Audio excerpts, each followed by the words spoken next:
नमस्कार दोस्तों। जैसे कि इन दिनों हमारी जो चर्चा चल रही है मल्टीपल मैरिजेस पे, आज का वीडियो उसी की कंटिन्यूशन में आपके सामने प्रेजेंट कर रहा हूं।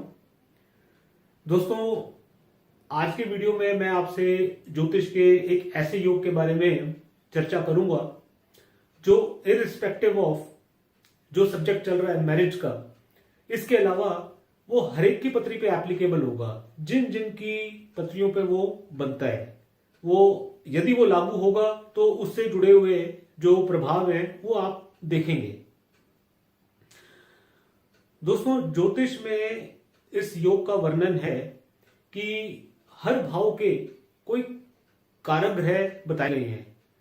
जो कारक ग्रह जिस भाव के निमित्त बताए गए हैं, यदि उस भाव में वो बैठ जाएंगे तो उससे आपको जीवन में तकलीफ आ जाएगी। किसी भी प्रकार का कोई भी जो उससे जुड़ा हुआ कार्य है उसमें बाधा आएगी, उसमें प्रॉब्लम्स आएंगी। मिसाल के तौर पे ये कुंडली का पहला भाव है जो कि आपकी पर्सनैलिटी, आपका स्वभाव बताता है। इसके जो कारक ग्रह हैं वो है सूर्य। यदि वो लगन में बैठ जाएंगे तो आपकी पर्सनैलिटी में जो ईगो प्रॉब्लम है वो देखने में आएगी। आपका अहम बढ़ जाएगा, आपका अहंकार बढ़ जाएगा। सूर्य उग्र है, तेज है, तो स्वभाव के अंदर में वो जो एरोगेंस है वो झलकेगी। इसी प्रकार से जो पांचवा भाव है ये संतान का है। यदि यहां पर बृहस्पति बैठ जाए जो कि इस भाव के कारक हैं, तो आपको संतान के प्रति ज्यादा अटैचमेंट, अफेक्शन, उसमें आप ज्यादा इन्वॉल्व हो जाएंगे, तो वो चीज आपको प्रॉब्लम क्रिएट करेगी। यदि वो बृहस्पति यहाँ पे बैठ करके वक्री हो जाएंगे तो प्रोबेबिलिटी आपको कभी मिसकंसीव हो जाए या चाइल्ड का कोई आपको प्रॉब्लम क्रिएट हो जाए। मतलब बच्चे की प्रति आपका प्यार और बच्चे से आपको कोई ना कोई जुड़ी हुई समस्या फेस करनी पड़ेगी। इसी प्रकार से जो कारक ग्रह है विवाह का वो शुक्र है, सातवें भाव का। इस कुंडली में वो यहां का स्वामी भी है। अब बात क्योंकि मैरिजेस की चल रही है तो शुक्र पे थोड़ा चर्चा खुल के कर लेते हैं। दोस्तों, शुक्र जो है वो शादी, प्रेम, रोमांस, लव, ब्यूटी, इन सब चीजों का कारक है। सातवां भाव कुंडली का जो है वैसे भी आपकी पर्सनल लाइफ, सेक्सुअल लाइफ, आपकी बेडरूम रोमांस, आपकी पर्सनल लाइफ मैटर्स, आपके प्रेमी, आपकी पत्नी, उन सब से जुड़ा हुआ है। अब यहां पर यदि कारक ग्रह बैठ जाएगा तो वो क्या करेगा, वो उसको और भी इंटेंसिफाई करेगा, यानी कि उसमें इंडल्जेंस किसी व्यक्ति की और भी ज्यादा बढ़ जाएगी।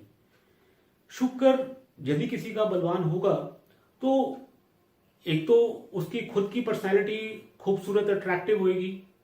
उसके जो पार्टनर मिलेंगे, यानी कि वाइफ है या अपोजिट सेक्स से कोई भी उनका रिलेशन बनता है, तो वो भी एक अच्छी, खूबसूरत, अट्रैक्टिव पर्सनैलिटी के होंगे। शुक्र यदि बलवान होगा, अगर वो मेल चार्ट्स के अंदर में है, तो ऐसा इंसान अपोजिट सेक्स में, विमेंस में काफी पॉपुलर होगा, मशहूर होगा। उसके खुद के भी जो इंटरेस्ट हैं वो लाइफ में ब्यूटी, लग्जरी, गुड लिविंग, अच्छे कपड़े पहनना, परफ्यूम्स लगाना, तैयार रहना, इस टाइप की पर्सनैलिटी के अंदर में उनके जो है चीजें आ जाएंगी। अब इसी कुंडली की अब चर्चा कर रहे हैं तो यहीं पर ये लाइव केस देखते हैं कि शुक्र ने यहां पर बैठ करके क्या काम किया।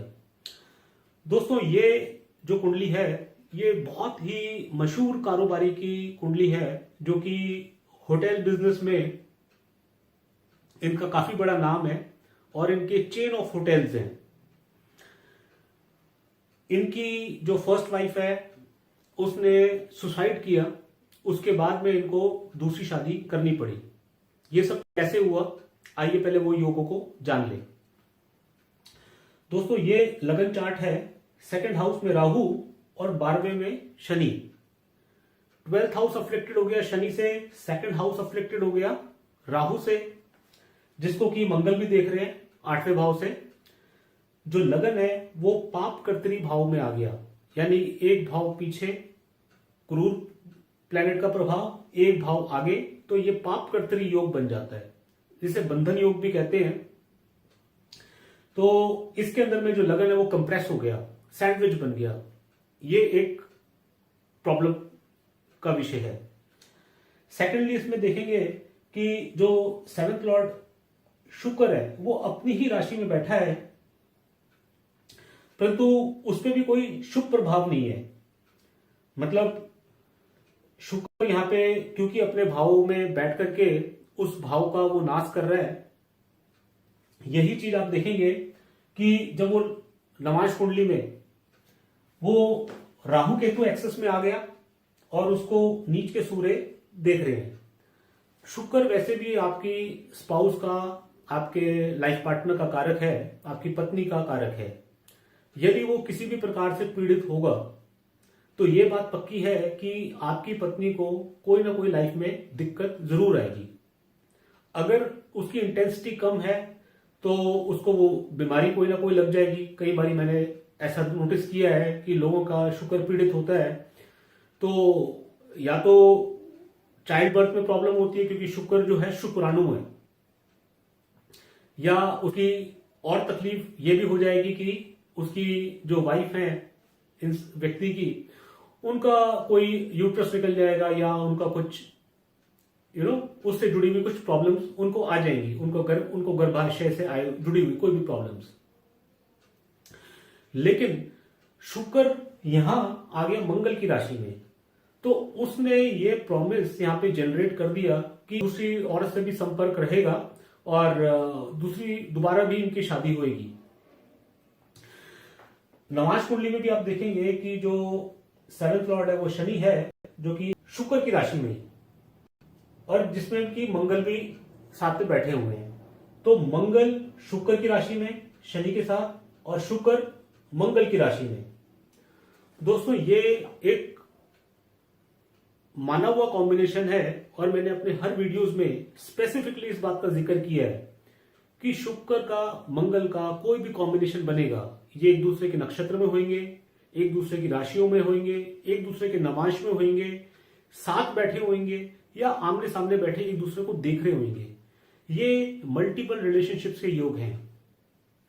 इनकी पत्री के अंदर में ये योग जो हैं फुलफिल हुए, इस वजह से इनको दोबारा शादी करनी पड़ी पहली पत्नी के सुसाइड कर लेने के बाद। दोस्तों अपने हर वीडियोस के जरिए ज्योतिष के और योग बताते चले जाऊंगा। यदि आपको मेरा वीडियो अच्छा लगा तो इसे आप लाइक कीजिए, चैनल को सब्सक्राइब कीजिए, दोस्तों में शेयर कीजिए, नए वीडियो की प्रतीक्षा कीजिए। और यदि मुझसे आपने ज्योतिष संबंधी कोई भी परामर्श लेनी हो तो अपने नंबर्स में आपसे शेयर कर रहा हूं, आप कभी भी मुझसे कंसल्ट कर सकते हैं। Thank you very much.